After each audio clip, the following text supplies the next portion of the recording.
Plus Players, and this is B Movies with B Plus. I'm Joel. I'm Adrian. And this is a special series that we're doing where we're exploring the world of wrestling when it meets with the world of film. Sometimes it can be really awesome and cool things can happen. Sometimes not so much. When was that cool thing that happened? We'll get to that. And there's definitely some good wrestling movies. We promise. We'll get to those in the future. Yeah. But for now, what are we reviewing right now? Right now, in honor of May 19th, Kane Day, we are reviewing See No Evil, which is the cinematic debut of the patriarch of the Yankum family, the half-brother of The Undertaker, the bastard child of Paul Bearer. Yeah. The Big Red Machine, the Demon Demon Kane. I almost said the Demon King. And the Big Red Monster as well. The Big Red Monster, the Big Red Machine. I hate to change that.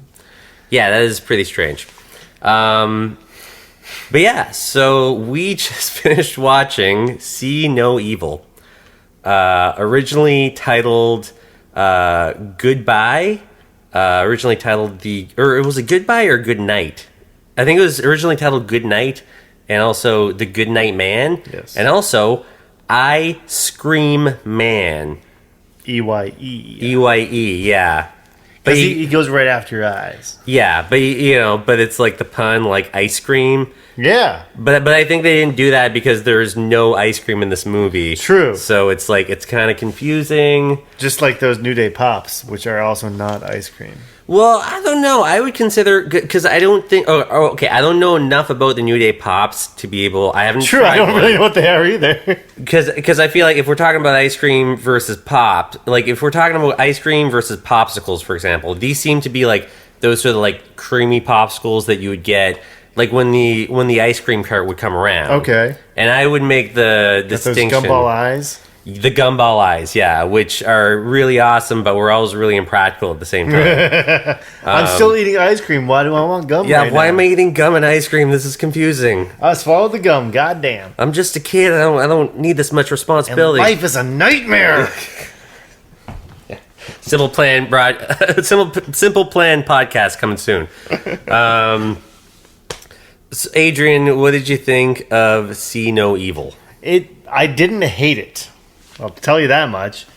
Glenn Jacobs had one word in the film, which came much later. I think he had like 3 or 4 because he said no. That's the but one. But then word later, I think later he said like 2 or 3 other words. Maybe. I can't remember what they were. They were like, "Leave me alone." Like it was just general monster speak. I'm a dentist. Yeah, exactly. Yeah. Yeah, this movie is about a kid who really wants to be a dentist and ends up going for the eyes instead. This was something. This was a horror movie, and this, like, as far as horror movie standards, this is still very bad. Mm-hmm. But it was one of the 3 first WWE films. One being The Condemned, and one being The Marine, and this being the 3rd. Is that correct? So WWE, this is not, as far as WWE film productions go, wrestling in movies has been a thing. Wrestling in movies and wrestlers in movies has been a thing for a very long time. WWE started producing movies way back in, I think, like I'm going to say 89. Basically, the first movie that WWF sort of put money into was No Holds Barred, yes. Which was a Shane production. Which that was their production company name. Was it's a Shane McMahon? Yeah, a Shane production. Here comes the money. Yeah, not so much. Here comes the money. Which we'll definitely go over No Holds Barred at some point. But I watched it last year, and that was enough for me for a pretty long time. Dookie. But yeah, so that was their first foray into that. And then in the 2000s, they became a production company called WWE Studios. They started being a production company in which they would fund movies along with other production companies. So the first movie the WWE Studios did was Scorpion King, and then they started being co-producing movies like The Rundown and Walking Tall with The Rock. So all those movies have The Rock in them. All those movies, or No Holds Barred does not have The Rock in it. As far as I know, I don't know. There might be a young Maivia, in the audience somewhere, but it's hard to say. Basically, I think it was 2005. WWE announced that they were going to be sole producers of 3 upcoming movies, and as you were saying, The Condemned, starring Stone Cold Steve Austin.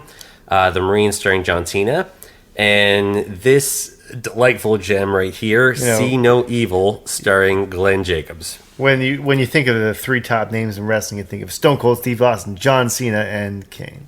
Well, I don't know. 2006 was maybe a different time a little Perhaps. bit. It's a different time. Okay, so if we go into the wrestling portion of this, if we're talking about No Holds Barred is a good movie to sort of mention because I can't think of another. I might be wrong here. Outside of No Holds Barred and maybe Ready to Rumble, I can't think of another movie that really exploits itself through wrestling storylines the way that See No Evil does. The Miz has a little bit of I'm the Miz and I'm a movie star. Yeah, the Miz, star of Marine 3 through 5 or 6, whatever it's at this point. It's like the Miz's gimmick is basically just like he's a bad movie star, and he's like, I starred in these movies, and that's a weird thing. That's a really weird sort of promotional device that WWE has been doing with their movies over the last few years, where they're like, the Miz stars in these movies, but the Miz is lame and he stars in bad movies, so it's basically just like telling us all of the movies are awful. Hey, it also features Curtis Axel. Oh yeah, no, the new one looks it doesn't look awesome, but it looks awesome by awful movie standards because it's got like Curtis Axel, Maurice, Heath Slater. Who's the other? Bo Dallas in it? I think Bo Dallas is in it too. Yeah, it seems like the rest of the Social Outcasts are just in it. Yeah, it's like but Adam Rose. Yeah, the remaining members of the Social Outcasts are in it. It looks like a really awful fun time. Awfully fun time. But yeah, no. So, but as far as at least in that world, it's a sort of thing where, these are more so in the background. Whereas with No Holds Barred, I can't really remember Ready to Rumble. Ready to Rumble, I think was something that happened more so after the fact, where it was Ready to Rumble came out, and then it was hey, here's David Arquette, who's the star of Ready to Rumble, and then that happened afterwards. But No Holds Barred and See No Evil are 2 examples of where entire storylines were built around an upcoming movie. True. What's the opposite of subtle? Obvious. Yeah, in just the most obvious, just hard knuckled type of ways. So No Holds Barred would headline SummerSlam, whereas this was more so just hey Kane, just talk about this for a couple months. No Holds Barred was interesting because No Holds Barred was made at a time where kayfabe was still somewhat intact. Yeah. So the idea of Zeus being an actual, it had weird, it went in some weird meta territories where the idea of Zeus being an actual wrestler sort of made sense, even though Hulk Hogan's character in No Holds Barred is not Hulk Hogan. No. He's Rip something. I want to call him Rip Randall. He's Riff Randall's brother from the Ramones movie. High School. But yeah, you're right. Just imagine on the set of No Holds Barred and just trying to keep Zeus away from Hulk Hogan. Just no, guys, you can't fight right now. I know you hate each other, but no. Okay, we're trying to film a movie here. Yeah. It's a really it's a funny concept, but it's a concept that made sense in the late 80s, early 90s, along with the Hulk Hogan cartoon series and that type of thing, where it was just back then, kayfabe was very much a thing, and it like these guys were superheroes. Like Hulk Hogan and Macho Man and Ultimate Warrior were very much like comic book superheroes. It made sense for them to be in cartoons. It made sense for movies to go back and forth. This was a very different story. Because it wasn't in the late 80s, early 90s. It was in 2006. Where we all, we're past the screw job. We're past the Monday Night Wars at this point. And we're into the territory where I stopped watching. Yeah, we're in the territory where most of us stopped watching wrestling for 10 years, because especially depending on your age group too, where it's like, I think for our age group, we sort of were just going into being teenagers right after the Monday Night Wars, and in the same breath that we're starting to have like sort of actual lives, wrestling started getting really bad. So it's a good time to not be a wrestling fan. Yeah. Well, I mean, there's ups and downs. I keep hearing, I keep sort of going back to those sort of times, and I keep hearing all these mythical stories about all this great stuff happening in wrestling at the time. Yeah. I guess like great wrestlers, but just not great storylines for the most part. So Kane at this point is way past, I would say probably like, I think if you talk to anybody about Kane, the best Kane was the original Kane. Just that full mask, just coming out like to create a superstar in the way that they created Kane at Hell in a Cell at Bad Blood. That's, you almost never see that happening. You never see somebody take off to that extent. From Isaac Yankem, yeah. To this guy who like has had this mythical like background behind him and such a build into a payoff that actually worked. This guy came in as like the biggest this guy is arguably the Undertaker's biggest adversary of all time. This guy is a guy who came in, ripped the doors off the cage, and literally. Just literally, and took down the Undertaker, who is who was the biggest dog in the yard. Not anymore, unfortunately. The yard's really gone down quality since then. It's got all sorts of weeds in it. Yeah. Like, there's this plant, you're like, where'd this come from? Yeah, the neighborhood association's like, hey, like, we live in a community. Can you just take care of your yard? So we're fast forwarding about 8 years from when Kane first debuted. He no longer has the mask. He doesn't, he's got the shaved head. No longer really a top card guy for the most part. Like, he's kind of gone through, I think this is probably past the point where he was like, having like a match where Shane McMahon was somehow getting offense against him, Yeah. Like at that point. Chili electrocuted his balls. Yeah. His great balls of fire. Wrestling. So where we're at now is Kane is teaming up with the Big Show. Correct. The tag team is called... Oh, I forget now. The Colossal Connection. The Colossal Volume Connection. 2? Yeah, the Colossal Connection... 2.0. 2.0, yeah. The original Colossal Connection being Andre the Giant and Haku, a.k.a. Meng. Yeah, with Bobby Heenan as the manager. Part of the Heenan family. I would say probably the better version of it. Sometimes the original works. Sometimes if it's not broke, don't fix it. Yeah. So basically our storyline is the Big Show and Kane, two just giant monsters of people coming out, destroying everybody. Beating the spear... No, being two guys who I can't remember right now for the tag titles. Yeah, they definitely beat another team to get these titles. Lance Cade. They didn't just find them on the side of the road. They might as well have. They probably might as well have. And that's where they might as well have left them. Because basically they get into a feud. I mean, to give you an idea of where wrestling was at this point, they get into a feud with the Spirit Squad, which is a wrestling faction of male cheerleaders. Correct. The Spirit Squad, through dastardly measures, end up taking the tag team titles from them. And this is what brings us to May 19th. Don't fucking say that.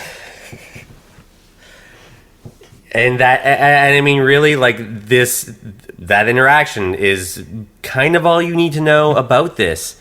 We went out of our way to just try to get an idea of this storyline, because we were like, we sort of knew what it was, and we were like, there has to be more to it than this. But there really isn't. We're going to try to extrapolate as much as we can. It's confusing, but not really. Like, it's so straightforward, while at the same time, like, what? It's one of these things where you hear something and you expect there to be so much more to it, but then you remember that it's wrestling and that there really isn't any rhyme or reason. So basically what happens is Kane and Big Show get beaten by the Spirit Squad. Kane is walking backstage, and all of a sudden he starts having these like weird weird Bray Wyatt-esque flashbacks, and he starts saying May 19th, May 19th.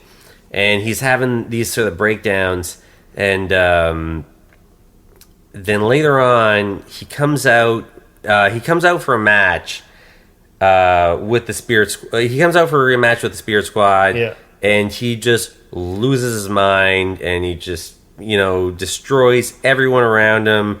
He's chokeslamming the Spirit Squad onto chairs. He's killing the ref. He chokeslams the Big Show. And it's just like, what's going on here? And this May 19th thing, which is very much just something that's like in his head, but also projected through the Titantron so that we know. Because, the cameras pick up like what's in people's heads. Well, every WWE employee is implanted with a chip. Joel, everybody knows this. You don't need to say Yeah, that. they're all implanted with a chip when they get in there so that we can see their inner thoughts. Yeah.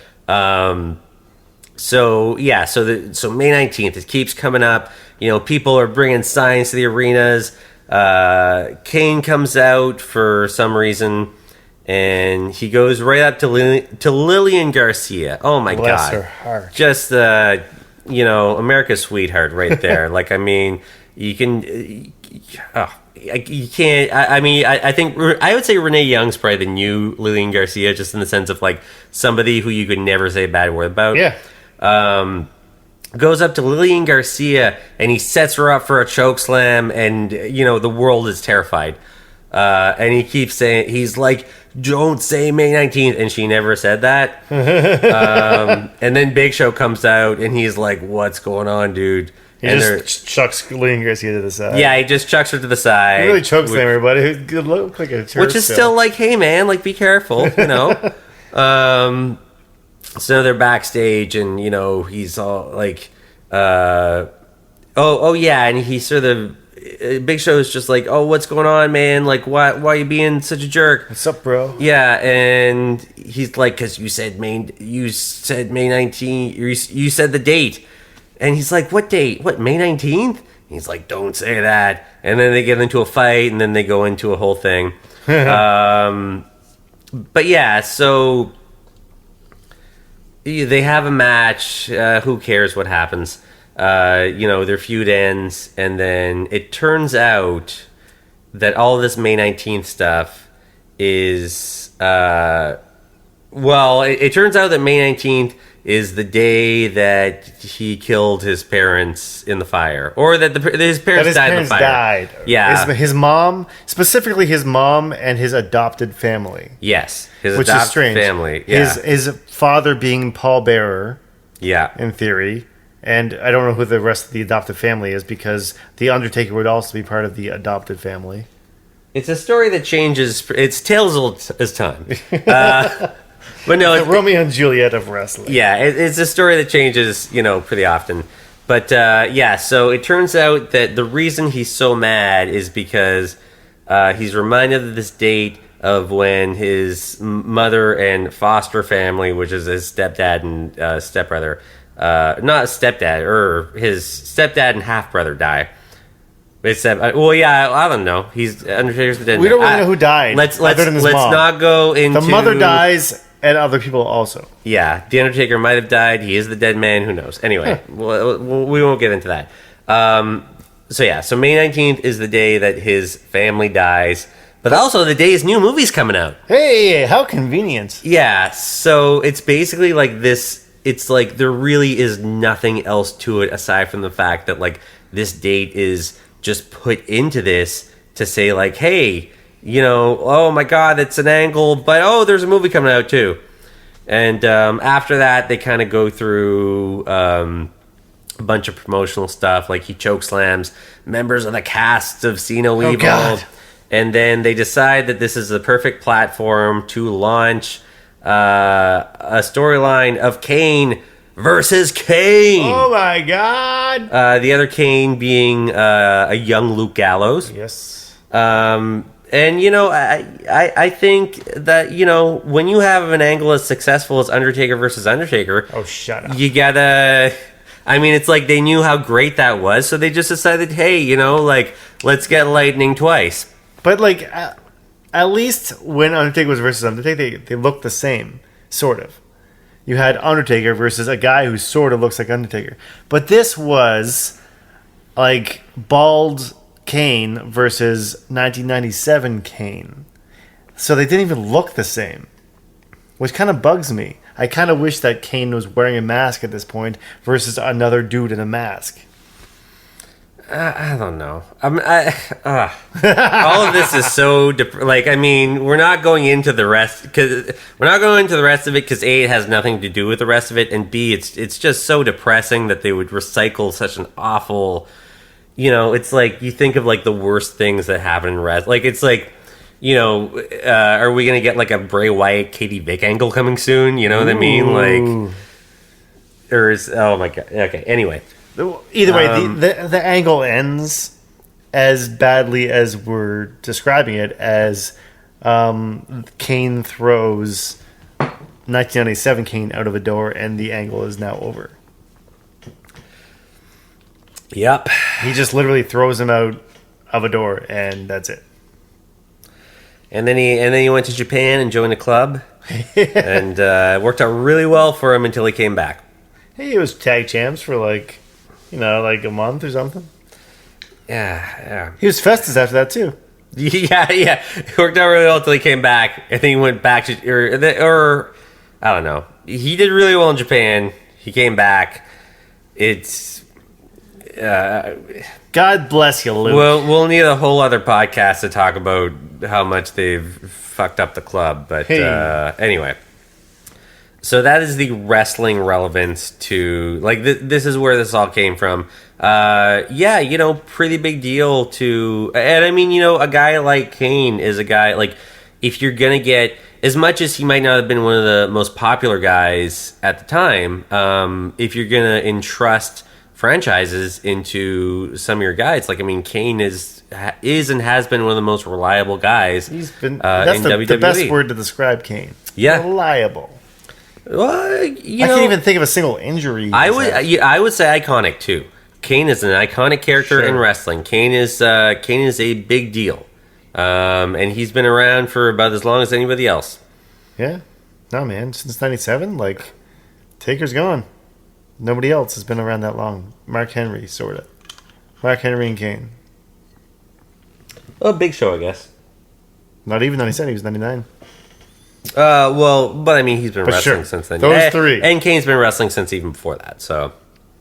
Jericho. So there's four. Okay. So make a whole Survivor Series match of just guys who've been around since the 90s. Yeah. So I'm trying to gauge. I was going to say, like, so now we get to the depressing part about talking about the movie.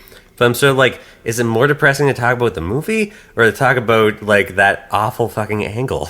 Like, which is worse, Honestly, the movie wasn't, like, by movie standards, if you're not a wrestling fan, it probably was not a good movie whatsoever. Yeah. I think, okay, so, Adrian, if I were to ask you to describe this movie to me, what is the plot to See No Evil? I think you got some juvenile delinquents I think.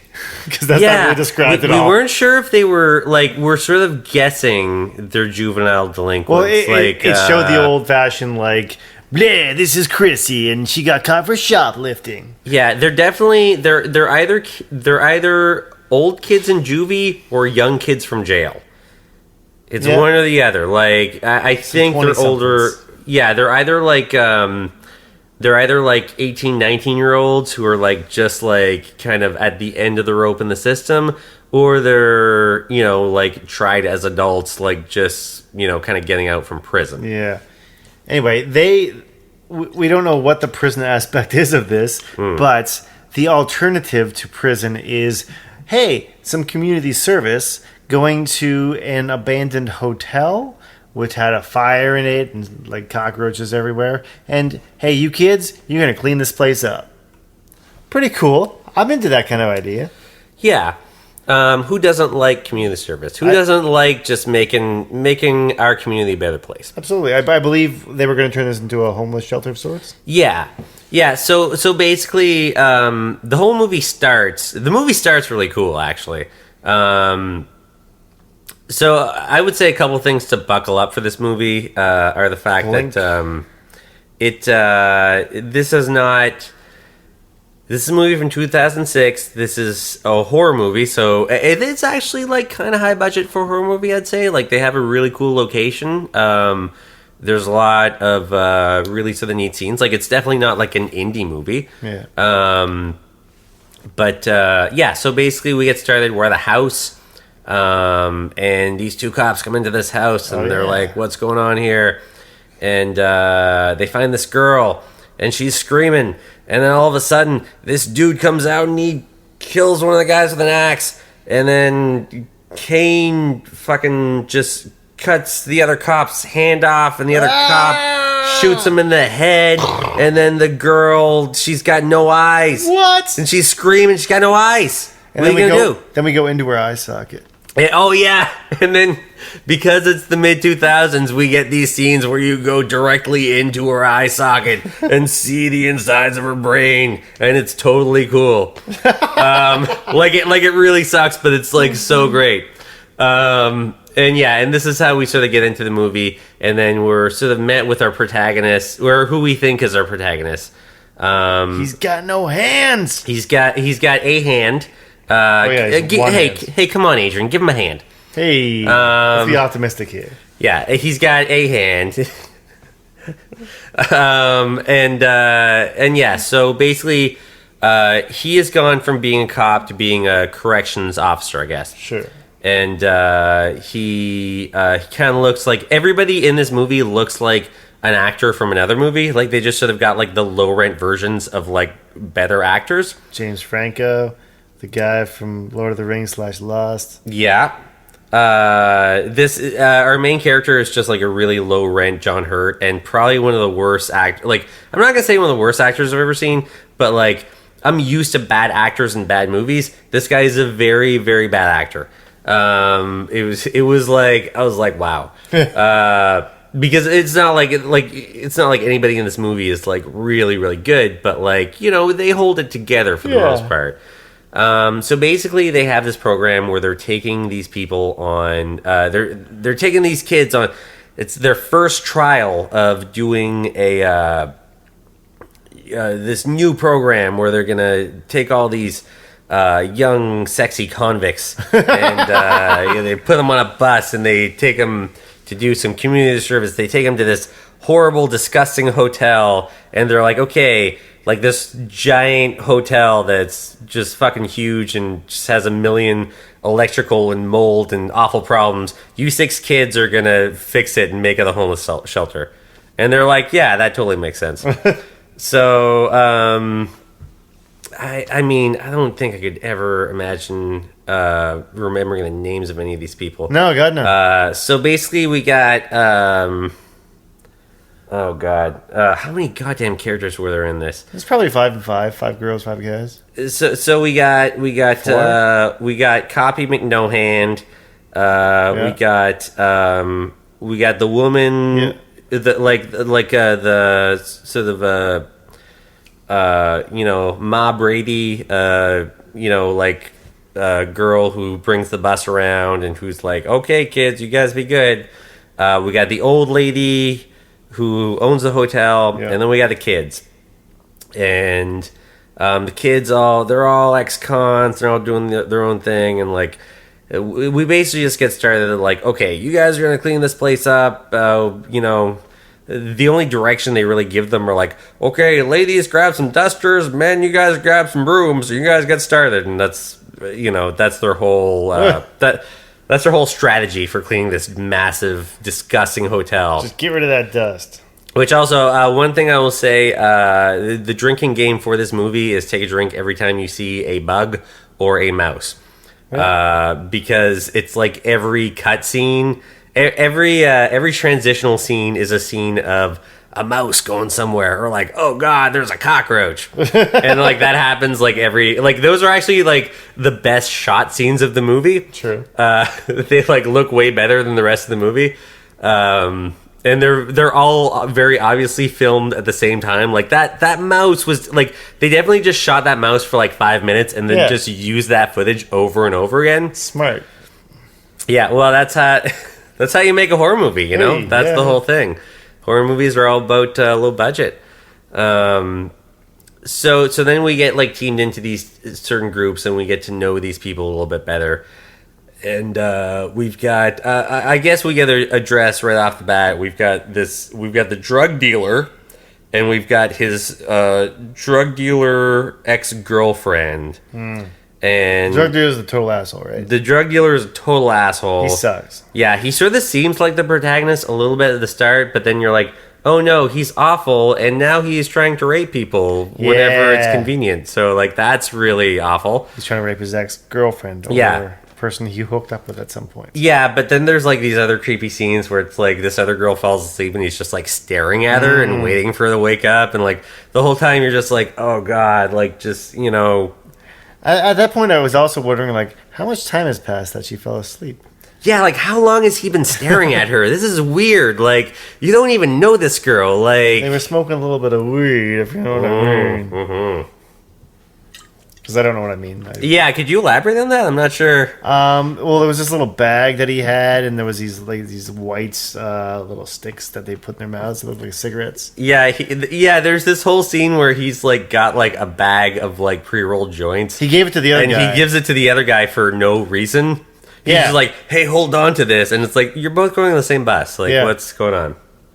But you'll get caught. So. Yeah. So we've got these characters, and there's this conflict because it's like they used to work as drug people together, and he got caught, and I think he ratted her out, and he was obviously a shitty person, and it's just like, you know, this idea of them working together is obviously awful. And then we've got other characters who don't have a whole lot of storyline, and then so one of the other main storylines that's happening is that this one character, who we'll call, I don't know, Droopy McNerdman, goes up to Lockie McLocksmith. Yes. And he's like, hey, and like, we established a little earlier in the movie that they don't know where they're going. Yeah. But Nerdy McDroopman goes up to Lockie McLocksmith in the bus, and he's like, hey man, like I got this plan for some stuff, so like, you know, just I'll tell you about it, don't worry. And they get to this hotel, and he's like, oh dude, like I found like there's like a secret map in this hotel. There's this family, so Kane's family's called the Blackwells, I think. And this family, it's like they very casually mentioned that, like, oh yeah, the family burnt in the fire, and some other people did too. And Nerpy McDroop man is like, oh yeah, like there's like a secret map within this hotel to find the Blackwell's treasure, and nobody's ever found it. And it's like, this place burnt down like 35 years ago or something, and somehow nobody has found this treasure, but he has like printed out Google Map type of we never schematics. see what it is. They're like printed out. Like I remember, I think I saw on the corner they had those like one of one and one of two. Oh, yeah. Sort of like printout things on there. The only way this makes sense is if Kane himself is the one who uploaded this map onto Google and has been just luring people into this hotel, which kind of makes sense too, because it's like, why would nobody, like, if this map is so readily available on the internet, why would no one else have found this treasure first? And also, it's like, as they're looking for this treasure, they're finding dead bodies, and they're just like, what the fuck? I think you just cracked the code. I think I might have cracked the ice cream man code. So kids, when you go online and find a treasure map on Google, don't. Yeah, don't. Kids, if you find a treasure map on Google to an abandoned hotel that or you've been sent subway to station, yeah, because you're a juvenile delinquent specifically. yeah. If you're part of a prison program that sends you a certain place. So basically these guys just start getting killed one by one. And Kane, he's a big guy, he's got a hook. He's hitting you with that hook. And, I guess one of the main things is that he rips your eyeballs out with his bare, disgusting fingers. They're really gross. Yeah, they're gross, and it looks really cool. So yeah, Kane just starts killing people, just willy-nilly, left and right. So we read that they people died in really interesting ways. Yeah, and at least Kane told us that on Raw. Yeah, Kane told us on Raw that people were dying in very interesting ways, which was one of the coolest promos too. Just I love, like, to me it's so old school, the idea that like this like giant fucking monstrous dude whose gimmick is that he is a badass monster is talking about this movie where he gets to kill people in creative ways, and I'm just like, this is what wrestling's about. I love this. But then we started watching the movie and we're like, it's not so creative.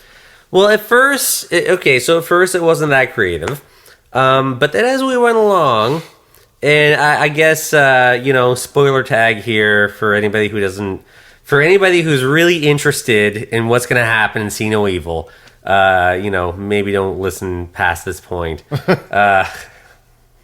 For all three of you who really give a shit about this. But, no, but there are some, like, kind of cool kills. Like, there's the vegetarian girl who, there's this one girl who gets arrested because she was, like, releasing animals, and she cares about animals, and there's like a dog that comes into the hotel out of nowhere who just lives in the wall or something. And the asshole throws a fucking beer can at him. Yeah, the asshole McRapey throws a beer at him. And I literally asked Joel if I can suplex his TV at this point. Yeah,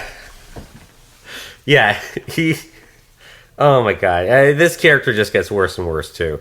But worse in his portrayal, not so much worse in his actions. But so this girl who's trying to hook up with low rent James Franco ends up like her and James Franco are trying to escape, and they got like a fire hose, and he's like, I'll lower you down. Yeah, he's gonna lower her down, and he's lowering her down, but then all of a sudden she starts coming back up, and then she's like, oh god, and then Kane's pulling her up, and she's flipping out, and then Kane just is like, oh, screw it, I'll just let her go. So he lets her go, and she falls down, and she doesn't fall down all the way, but she falls down almost to the ground, but her hand goes into all this glass.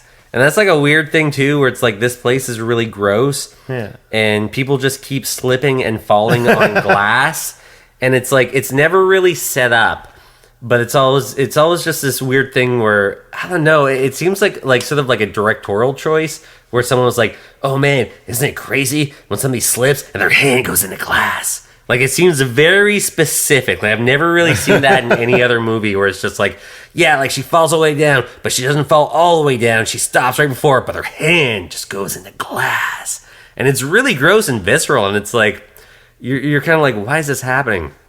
There was kind of a purpose to this one, though, where it's like, the dog comes up and she's like, "Oh, puppy!" And the dog comes up and it's like it's licking her, but then it's like kind of growling because like these are hungry dogs. And then all of a sudden, like 20 fucking dogs just come through this crack and they all just start eating her. And it's fucking awesome. It's so great. And then there's like this other girl who's sort of like a shoplifter, sort of like the blonde bombshell or whatever. And she's got a cell phone. She stole a cell phone from the Brady Bunch girl who got killed much earlier. The protagonist gets killed too very quickly. And that was something too where it's like, Copy No Arm, he was really set up as the main character in the movie, and he gets killed about halfway through, which is pretty interesting because like you really don't know who the main character of the movie is a lot of times you're watching. It is Cain. It very much is Cain.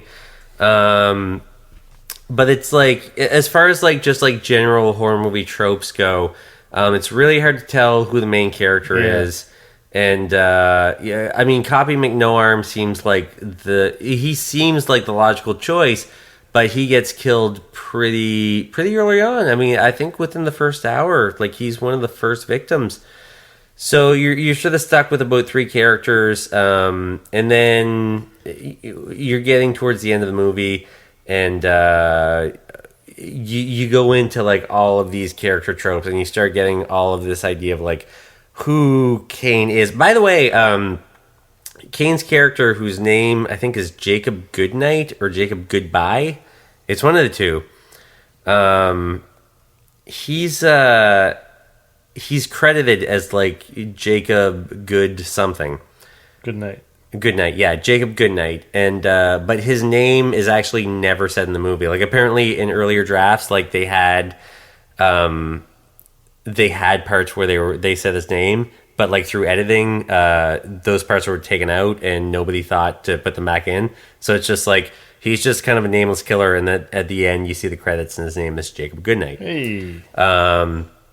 So it goes into pretty well trodden horror movie development where it's he's got the overbearing religious mother, and you learn all about how like, oh, he was kept in a cage and he was tortured and his mother was awful to him. And then you find out that the old woman at the start of the movie was his mother, which like we were really surprised by. Like I felt really dumb not sort of seeing it coming. But if you really looked at like what a horror movie is, then that's the obvious.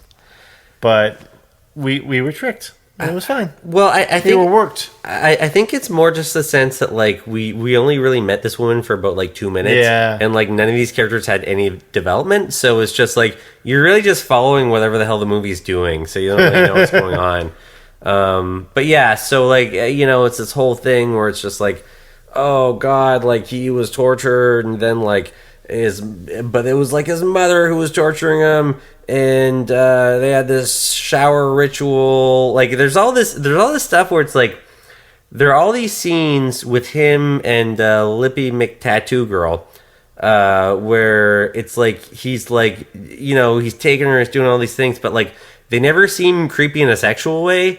Like it's always this sort of thing where he's like it's halfway between the trope and halfway between Kane as an actor, strangely enough. But it's just like he's always so like just sort of childlike and weird about it. Like it's always just this sort of thing where he's like seeing this as like a religious thing, and he's just like he's not like checking her out, he's checking out her tattoos. Like he's being creepy because he's like a fucking weirdo. Like I mean it was funny to me that Druggy McDouchebag was the guy that we were thinking of more as like that guy was creepy, that guy was creepy and that guy was rapey, but like Kane, who's the guy who's like murdering people, like was less creepy than he was. He wasn't so much rapey. Yeah, he was just like he was weird. Like he was weird and he killed people and he collected their eyes. But that's not nearly as bad as raping people. Yeah, that's it wasn't as creepy anyway. But yeah, so we get to all these weird we get to these like semi-climaxes of the movies. Hot blonde bombshell with the cell phone, he like finds her and he takes her cell phone and he shoves her down he shoves the cell phone down her throat in like a scene that is actually like really visceral for a horror movie. Like I've never, I am a horror movie buff to the bone, and I've never seen that happen in a horror movie, so that was really cool. But what you would expect to happen next is for the cell phone to ring inside her throat, and that never happens. They did not pay off on that bit, which is just like, that is a bit like, I mean, man, if you shove a cell phone down somebody's throat, It was in her throat, to like, kill them. sometimes when you shove it in somebody's belly, like sometimes somebody swallows a cell phone, just in general, commercial or whatever it may be, and the cell phone rings in her belly, and that's funny. But in her neck, if you could see the glow coming out of her neck, that'd be insane. This is an 85-minute movie. I'm not saying it should have been any longer, but to have a throwaway scene where like the surviving characters are walking around and they hear a phone ring, and then they just sort of like creak a door open and they look in and they sort of like, they see the phone in her fucking throat and the light blinking. Like, yeah, that would have been super cool and really effective. Didn't happen. But yeah, so I mean, I don't know. End of the story. It's just the survivors for the win. Kane almost chokeslams two girls, which is, there's the wrestling for you. He lightly set one of them down, so it wasn't really a choke slam. Yeah, it should have been. And yeah, I mean, they throw him off a building. His eye gets, oh my god, when they throw him off the building, that was the best scene in the movie. It was overly gratuitous. Oh yeah, it was so CGI'd. It was so ridiculous. Everything happens. Yeah, everything happens. Because usually when somebody falls off of a ledge, they fall off, and sometimes you see them splat, but that's it. They really, that was like a 30-second scene of him just his hand getting fucked up. There was a thing in his eye that kept hitting the wall. Yeah, his hand was getting messed up. His eye was messed up. He was hit. You were seeing him come down. It was so good and gross and funny. And then he finally just falls on a bunch of stuff. And then the movie ends, and they're just like... So, our soul survivors... Yeah, so our soul survivors are survivors. Lippy McDrugmaid, Rapey McDrugman, and the other girl who was just there. And you don't really learn a whole lot about her, but she's round, and she's brave, and she kind of helps. I mean, she is probably the closest thing to a main protagonist, I guess. So. She as far as a Leonardo goes, she was pretty boring. Yeah, but I mean, Leonardos are generally boring when they're underwritten. Exactly. So she tried to help Lippy Girl out of the cage, but couldn't. Yeah, well, that was the funny thing that was established too, was that her and Lockie McLockpick were doing it together, and for some reason, and it's the keys were on the table, so they distracted Cain, and Lockie McLockpick distracted Cain. Well, Girly McLeonardo went to save Lippy McTattoo Buns. And it's just if somebody's trapped in something, wouldn't you send Lockie McLockpick to do it?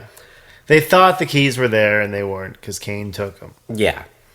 So I guess, Foresight. basically our protagonist, and it's just Rapey McJoint Smoke, it's just it's he's so awful, but then he kind of helps beat up Cain, and then at the end of the movie, it's whatever. The last line of the movie is just I didn't want to walk away alone. Yeah, they were why did you save it? It's I don't want to walk out of here alone. It's how rapey can you? Okay, whatever. I don't like this. So the movie ends, and then there's the end credit, which basically just has a dog. The dog. After credits. The after credit scene is the dog comes up and he pees in his eye. Pees in Cain's eye. In Cain's eye. Socket. Yeah, in Cain's eye socket. Which a little bit of a nod to it was Nightmare on Elm Street 3 or 4 where Freddy gets resurrected. Freddy dies in a landfill, and then a dog comes over and pees on his grave, and that's how he gets resurrected. Okay. So that's kind of a neat sort of nod to that. But the real thing to talk about in this movie is Cain. Honestly, this is this movie works because of Cain. The only like I would not recommend this movie to anyone who's not into wrestling. No, not at all. But Kane is really good in this. Like Kane, I used to like I'm a really big fan of Nightmare on Elm Street and to a lesser extent Friday the 13th. But I remember like watching these documentaries about these movies, and it really, for some reason, I always had this memory that Kane had played Jason at some point in the movies. That was not true, but like it sort of makes like Kane makes perfect sense as a movie monster because he's so big and he's so scary. Yeah. Like in this movie, he makes sense. Like, you know, most of the time when you have a scary monster, you ever had somebody who has like a shit ton of prosthetics on them or they're wearing a mask and they don't talk. That was just Kane. That was just his face. Absolutely. You know, like they gave him a contact lens and some weird teeth. Yeah. But I mean, but that stuff was for as unsubtle as this movie is. That stuff was pretty unsubtle. That was just Kane, and Kane is scary. He's a scary fucking dude, and he really pulled that off. Like he is. I read something where apparently the cast of this movie were really terrified of this 6'7" man.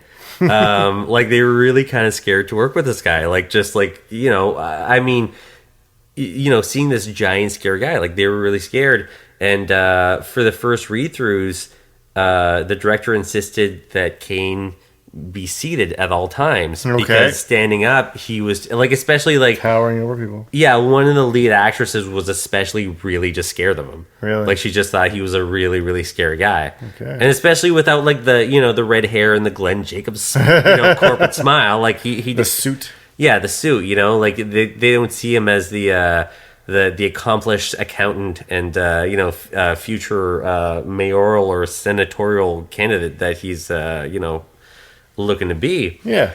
But yeah, I think I mean, this movie is held together by Kane more than most horror movies, where it's like you're generally rooting for the protagonist, but you're also rooting for the monster. In this movie, you're rooting for Kane all the way. Yeah. Kane did all of his own stunts in this movie.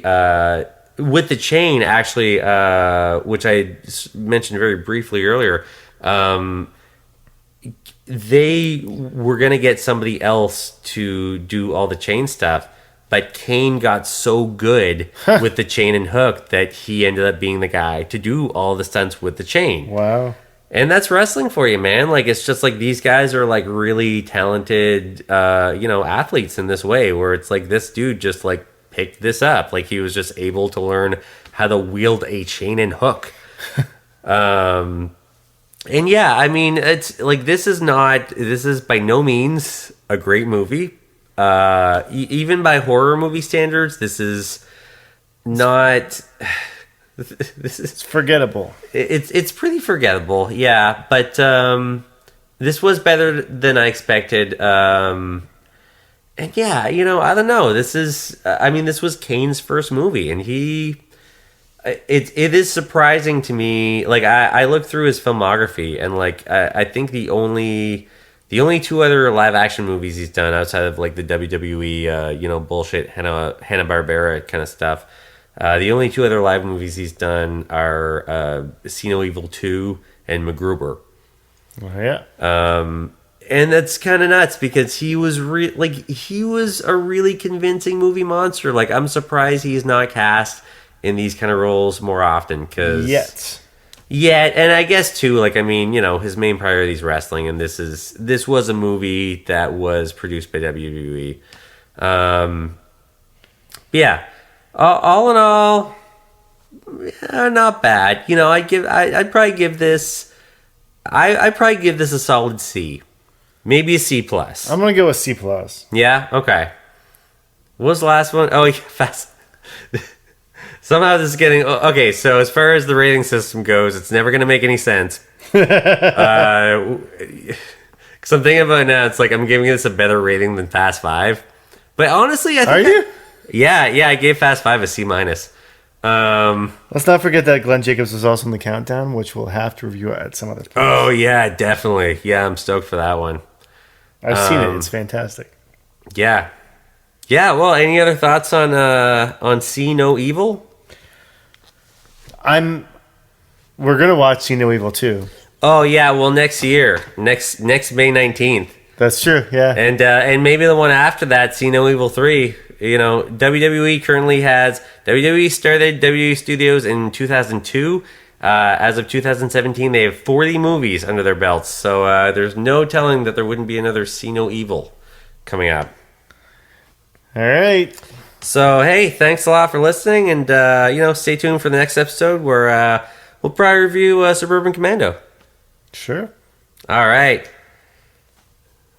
Y'all make sure to see no evil. Peace out. I had a wrestling match with X-Pac. Well, that guy kicked the shit right out of me.